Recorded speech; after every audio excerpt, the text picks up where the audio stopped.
સાહેબ, આજે જે પ્રકારે આ ટ્રાફિક જામ થવાની સમસ્યા હતી, ગ્રામજનોએ રસ્તો બ્લોક કર્યો હતો, શું સમગ્ર વિગત?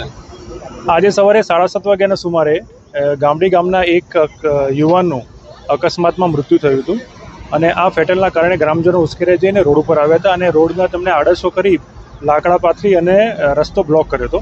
પોલીસને જ્યારે મેસેજ મળ્યા ત્યારે પોલીસની લગભગ 3 ગાડીઓ અડધો કલાકમાં જગ્યા ઉપર આવી ગઈ હતી. ટ્રાફિક જામ ટ્રાફિક ખોલવાનો પ્રયત્ન કરતા એ લોકોએ પોલીસની ગાડી પર પણ પથ્થરમારો કર્યો હતો. પોલીસની ગાડીના કાચ તોડી નાખ્યા હતા અને એક ગાડીને સળગાઈ પણ નાખી છે. બાદમાં વધારાનો ફોર્સ મંગાવી અને હાલ તો રોડ ચાલુ કરી દીધો છે. અકસ્માતનો ગુનો દાખલ કરી અને એ પણ કાર્યવાહી ચાલુ છે. બાકી ટોળા વિરુદ્ધ પણ કાર્યવાહી કરીશું. શું ડિમાન્ડ હતી સ્થાનિક લોકોની જેના કારણે આ રીતે વિરોધ કરવો પડ્યો? સ્થાનિક સાથે વાતચીત કરતા એવું કહે છે કે અમારે અહીંયા બ્રિજ મંજૂર થયેલો છે પણ કામ ચાલુ થતું નથી.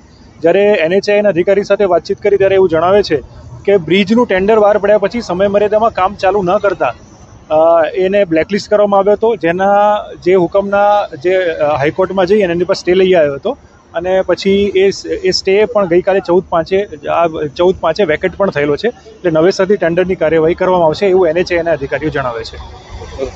શું મામલો હતો? સવારે 6 વાગે કાકો દૂધ ભરવા 7 વાગ્યાની આસપાસ દૂધ ભરવા જતા તે ગાડી મારુતિવાળા એક્સિડન્ટ કરી દીધો. તે જગ્યાએ કાકાને મોત થઈ ગઈ. એના લીધે આજથી 3 પહેલાં પણ મોત થઈ હતી. એના લીધે ગ્રામજનોએ રોડ બ્લોક કર્યો હતો. રોડ બ્લોક કર્યા પછી 3 કલાક 4 કલાક સુધી રોડ બ્લોક છે. પોલીસ દ્વારા સમજાવવામાં આવ્યા ગ્રામજનોને. તે ગ્રામજનો સમજી ગયા. તેથી લાસ્ટને ત્યાંથી ઉઠીને PM કરાવવા હિંમતનગર લઈ ગયા છે. આ કેટલાય વર્ષથી માગણી ચાલુ છે અમારી કે અહીંયા બ્રિજ બનવો જોઈએ.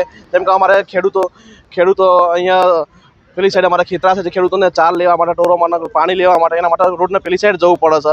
અમે પાછું સ્કૂલના બચ્ચોને આ સાઈડ રોડ ક્રોસ કરીને આવવા પડશે. એક જ માગણી છે અમારે, અહીંયા બ્રિજ બનવો જોઈએ. જે અમે બહુ જગ્યાએ રજૂઆત કરી છે.